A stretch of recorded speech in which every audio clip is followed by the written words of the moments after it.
सोचिए, अगर कल से दुनिया में यूएस डॉलर ही खत्म हो जाए तो क्या होगा? पेट्रोल का दाम आसमान छू लेगा, इंटरनेशनल बिजनेस रुक जाएगा और शायद दुनिया की सबसे बड़ी सुपर पावर अमेरिका भी घुटनों पर आ जाएगी। क्योंकि अमेरिका की असली ताकत सिर्फ उसकी मिलिट्री नहीं, बल्कि उसका डॉलर है। आज हम एक लंबी कहानी समझेंगे। डॉलर कैसे बना दुनिया की सबसे पावरफुल करेंसी, और क्या अब इसका राज खत्म होने वाला है? आज दुनिया में जो भी होता है, चाहे ऑयल खरीदना हो, चाहे टेक्नोलॉजी इंपोर्ट करनी हो, हर जगह एक ही चीज छाई हुई है, डॉलर। लेकिन क्या आपको पता है कि डॉलर एक दिन अचानक से ग्लोबल करेंसी नहीं बना था? ये एक कहानी है पावर, पॉलिटिक्स और इकोनॉमी की। डॉलर के आने से पहले ट्रेडिंग सिंपल नहीं थी। पूरी दुनिया बार्टर सिस्टम पर चलती थी। जैसे चावल के बदले कपड़ा, सोने के बदले मसाले। धीरे धीरे हर रीजन की अपनी अपनी करेंसी बनने लगी। यूरोप में पाउंड स्टर्लिंग स्ट्रॉन्ग था, एशिया में गोल्ड और सिल्वर का बड़ा रोल था, लेकिन एक कॉमन ग्लोबल मीडियम की कमी हमेशा महसूस होती थी। 1500 से लेकर 1800 तक दुनिया की सबसे पावरफुल करेंसी थी British pound sterling. British empire ने पूरी दुनिया के लगभग 25% लैंड पर रूल किया। उसी इन्फ्लुएंस की वजह से उनकी करेंसी को वर्ल्ड रिजर्व करेंसी का स्टेटस मिला। लेकिन हिस्ट्री हमें यह सिखाती है कि कोई भी एम्पायर हमेशा के लिए टॉप पर नहीं रहता। 1776 में जब अमेरिका आजाद हुआ, उसने अपनी एक नई करेंसी इंट्रोड्यूस की, यूएस डॉलर। लेकिन सोचो, एक छोटी सी नई कंट्री की करेंसी दुनिया का किंग कैसे बन गई? जवाब है वर्ल्ड वॉर्स। वर्ल्ड वॉर 1 और वर्ल्ड वॉर 2 ने यूरोप को तोड़ दिया। ब्रिटेन, फ्रांस, जर्मनी, सबकी इकोनॉमीज कोलैप्स हो गई। लेकिन अमेरिका दूर बैठा हुआ ज्यादा डैमेज से बचा रहा। और वहीं से अमेरिका ने एक मास्टर स्ट्रोक चला। यूरोप को जीतने के लिए वेपन्स, फूड, ऑयल चाहिए थे। सब कुछ अमेरिका ने यूरोप को बेचा। और जब यूरोप के मुल्क वॉर से थक कर कर्ज में डूब गए, तो अमेरिका उनका सबसे बड़ा लेंडर बन गया। मतलब यूरोप तबाह हुआ और अमेरिका और अमीर और पावरफुल। सोचिए, एक तरफ दुनिया के सबसे पुराने एम्पायर्स खाक हो गए और दूसरी तरफ एक नया देश अमेरिका साइलेंटली सुपर पावर बनने के रास्ते पर निकल चुका था। यह था अमेरिका का असली मास्टर स्ट्रोक। दूसरों की लड़ाई से अपने डॉलर को किंग बनाना। फिर वर्ष 1944, दुनिया अभी भी वर्ल्ड वॉर 2 की तबाही से जूझ रही थी। यूरोप की इकोनॉमी बिखर चुकी थी और हर कंट्री एक नई शुरुआत की तलाश में थी। इसी दौरान अमेरिका ने एक कॉन्फ्रेंस बुलाई, ब्रेटन वुड्स कॉन्फ्रेंस। 44 कंट्रीज एक ही हॉल में बैठी और वहां अमेरिका ने एक ऐसा प्लान रखा जो उनकी करेंसी को दुनिया का किंग बना देगा। प्लान सिंपल था, लेकिन जीनियस। हर कंट्री अपनी करेंसी को यूएस डॉलर के साथ पैग करेगी और डॉलर वो डायरेक्टली गोल्ड के साथ टाइड होगा। 1 आउंस गोल्ड इक्वल $35। मतलब दुनिया के लिए एक ही रास्ता बचा था। डॉलर लेना है तो अमेरिका के पास आना पड़ेगा, और अगर गोल्ड चाहिए तब भी अमेरिका के पास आना पड़ेगा। सोचिए, एक तरफ यूरोप कर्जों में डूबा हुआ था और दूसरी तरफ अमेरिका के पास दुनिया का 70% गोल्ड रिजर्व था। मतलब गेम पहले से ही सेट था। यही था वो मोमेंट जब अमेरिका ने अपना असली मास्टर स्ट्रोक चला दिया, खुद को ग्लोबल बैंकर बना दिया। और उस दिन से डॉलर सिर्फ एक करेंसी नहीं रहा, वो दुनिया का क्राउन बन गया। सब कुछ ठीक चल रहा था। दुनिया ब्रेटन वुड्स सिस्टम पर स्मूथली ट्रेड कर रही थी। हर नोट के पीछे गोल्ड का भरोसा था। लेकिन 1971 एक ऐसा मोमेंट आया जिसने पूरे फाइनेंशियल वर्ल्ड का गेम पलट दिया। US president Richard Nixon TV पर आए और उन्होंने एक हिस्टोरिक अनाउंसमेंट की। आज से डॉलर और गोल्ड का रिश्ता खत्म। सोचिए, कल तक जिस नोट को आप जेब में रखते थे, उसके पीछे एक गोल्ड बार होती थी। आज से उसके पीछे सिर्फ एक चीज बची, यूएस गवर्नमेंट का भरोसा। यह सुनकर दुनिया हिल गई।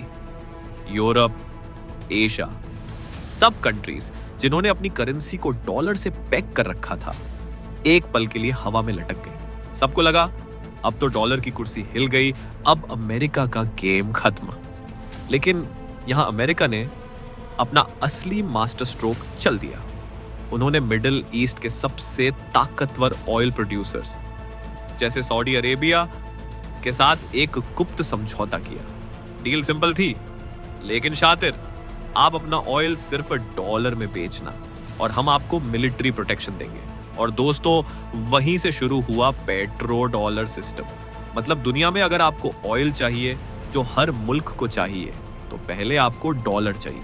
और क्योंकि ऑयल के बिना दुनिया चल ही नहीं सकती, इसका सीधा मतलब था दुनिया अब अमेरिका की जेब में बंद हो गई।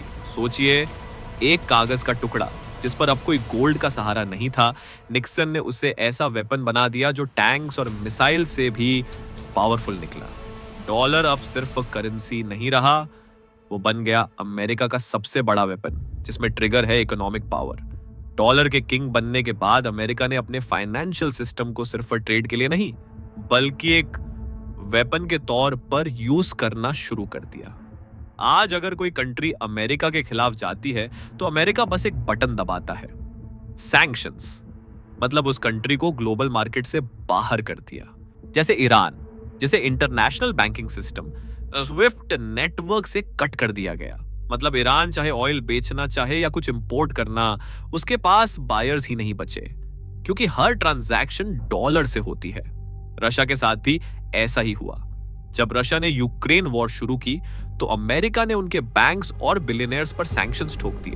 रिजल्ट, रशिया के लिए ग्लोबल ट्रेड करना और पैसा ट्रांसफर करना मुश्किल हो गया। रिसोर्सेस थे, बायर्स थे, लेकिन पेमेंट सिस्टम अमेरिका के कंट्रोल में था। और यह सब पॉसिबल है सिर्फ इसलिए क्योंकि आज भी दुनिया का 80% ट्रेड और 60% फॉरेक्स रिजर्व्स डॉलर में ही हैं। मतलब सिंपल है, अगर आपके पास डॉलर नहीं है तो आप ग्लोबल बाजार में सरवाइव ही नहीं कर सकते। सोचिए, एक सिंपल करेंसी जो एक वक्त पर गोल्ड के टुकड़े से टाइट थी, अब अमेरिका का सबसे बड़ा वेपन बन गई है। मिसाइल गिराने की जरूरत ही नहीं, बस सैंक्शंस लगाओ और पूरी इकोनॉमी को घुटनों पर ला दो। अब हम आते हैं आज के मॉडर्न इकोनॉमिक बैटलफील्ड पर, जिसे हम टैरिफ वॉर कहते हैं। ये एक ऐसा ग्लोबल फाइट है जिसमें कंट्रीज एक दूसरे के गुड्स और सर्विसेज पर एक्स्ट्रा टैक्स लगाती हैं, अपने ट्रेड को प्रोटेक्ट करने और अपनी इकोनॉमिक पावर को मेंटेन करने के लिए। अमेरिका समझता है कि जब तक दुनिया के ट्रेड का मेजॉरिटी डॉलर में होगा, तब तक उनकी इकोनॉमिक पावर उनके हाथ में रहेगी। और इसी वजह से जब भी कोई कंट्री अमेरिका के अगेंस्ट खड़ा होता है, तो अमेरिका एक ही चाल चल देता है, टैरिफ्स। रशिया और चाइना ने ऑयल और ट्रेड के लिए डॉलर के बिना ही डील्स करना शुरू कर दिया। इंडिया भी अपनी रूपी और बायलैटरल एग्रीमेंट से ट्रेड का एक हिस्सा डॉलर फ्री कर रहा है। और यही वो चीज है जो अमेरिका को सबसे ज्यादा चिढ़ाती है। अमेरिका के लिए डॉलर सिर्फ करेंसी नहीं, बल्कि एक पावर टूल है। जब कोई कंट्री इस सिस्टम को तोड़ती है तो अमेरिका अपनी इकोनॉमिक सुप्रेमेसी दिखाने के लिए टैरिफ्स और सैंक्शंस लगाता है। जैसे अब इंडिया पर टैरिफ्स लगाए गए, और टैरिफ्स लगाने के पीछे यूक्रेन वॉर का बहाना यूज किया गया, लेकिन असली रीजन है डॉलर डोमिनेंस को प्रोटेक्ट करना। अमेरिका ने और भी कंट्रीज जैसे चाइना, इंडिया, कनाडा, मेक्सिको पर टैरिफ्स लगाए, जिससे उनके एक्सपोर्टर्स का कॉस्ट बढ़ गया और ग्लोबल सप्लाई चेन्स पर प्रेशर पड़ा। लेकिन ये सिर्फ यूएस और इन कंट्रीज की इकोनॉमी को अफेक्ट नहीं करता, इसका इम्पैक्ट पूरे वर्ल्ड में फील होता है। Europe, Asia, Africa, Latin America के बिजनेसेस और कंज्यूमर्स भी इससे डायरेक्टली टच होते हैं। अमेरिका का चाइना पर टैरिफ लगाते ही चाइना ने रिटेलिएट किया और यूएस गुड्स पर अपना टैक्स लगा दिया। ये एक टाइट फॉर टैट स्ट्रेटजी है, जिसका मतलब है कि जब दो बड़े इकोनॉमीज क्लैश करते हैं तो पूरे वर्ल्ड के स्टॉक मार्केट्स और करेंसीज पर इफेक्ट पड़ता है। प्राइसेस फ्लक्चुएट होने लगते हैं और इन्वेस्टर्स को नए रिस्क्स और अपॉर्चुनिटीज दोनों फेस करने पड़ते हैं। और इस फाइट के बीच रशिया ने भी अपनी स्ट्रेटजी चला दी। अब रशिया अपना ऑयल और गैस रूबल और बायलैटरल करेंसीज में बेच रहा है। चाइना के साथ युआन रूबल डील्स, इंडिया के साथ रूपी रूबल डील्स। मतलब अमेरिका के लिए यह चिढ़ाने वाला स्टेप है क्योंकि अब ट्रेड का कंट्रोल डॉलर के हाथ में नहीं रहा। और सिर्फ इतना ही नहीं, रशिया ने अपना SPFS पेमेंट सिस्टम डेवलप किया जो कि स्विफ्ट का ऑल्टरनेटिव है, ताकि इंटरनेशनल पेमेंट्स पर यूएस का कंट्रोल न रहे। और अब सबसे इंटरेस्टिंग सवाल ये है, क्या ये टैरिफ वॉर अमेरिका का एक नया मास्टर स्ट्रोक है? हिस्ट्री को देखिए, पहले डॉलर को गोल्ड के साथ पेग किया गया, फिर ऑयल के साथ लिंक किया गया। इससे डॉलर दुनिया की सबसे पावरफुल करेंसी बन गई। अभी के दौर में अमेरिका फिर से एक स्ट्रेटेजिक गेम खेल रहा है, टैरिफ वॉर, सैंक्शंस और डॉलर डोमिनेंस का कॉम्बिनेशन। तो क्या इस बार भी अमेरिका चालाकी से कोई मास्टर स्ट्रोक चलने वाला है? और क्या अमेरिका डॉलर की वजह से हमेशा मनमानी करता रहेगा?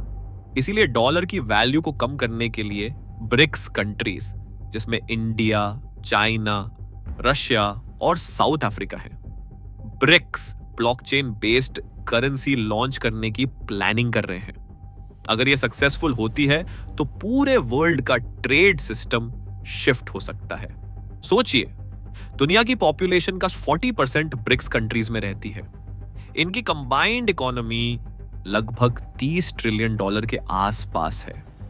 और ये कंट्रीज वर्ल्ड के ज्यादातर वस्तुएं, एनर्जी और रॉ मटेरियल्स के सप्लायर्स भी हैं। अगर ये कंट्रीज डॉलर के बजाय ब्रिक्स करेंसी में ट्रेड करना शुरू कर देती हैं, तो सेंट्रल बैंक्स अपने रिजर्व्स डिवर्सिफाई करेंगे। डेवलप्ड इकोनॉमीज में इन्वेस्टमेंट फ्लोज और मार्केट डोमिनेंस भी बदल सकते हैं। वस्तुएं के प्राइसिंग, इंटरनेशनल कॉन्ट्रैक्ट्स और ट्रेड अग्रीमेंट्स को नए रूल्स के हिसाब से एडजस्ट करना पड़ेगा। ये एक मल्टीपोलर करेंसी सिस्टम की तरफ पहला कदम है, जो पूरे वर्ल्ड के फाइनेंशियल आर्किटेक्चर को रीशेप कर देगा। मतलब सिंपल शब्दों में, ब्रिक्स करेंसी के सक्सेस का मतलब है कि दुनिया का पावर सेंटर सिर्फ अमेरिका और डॉलर के हाथ में नहीं रहेगा, बल्कि नए प्लेयर्स भी अपना इन्फ्लुएंस एस्टैब्लिश करेंगे। ये एक ग्लोबल फाइनेंशियल गेम चेंजर हो सकता है। तो आप लोगों को क्या लगता है, अमेरिका किंग बना रहेगा या BRICS countries global financial power बनेंगे? अपनी राय नीचे कमेंट करें, लाइक और शेयर करें और शेल टॉक को सब्सक्राइब करें।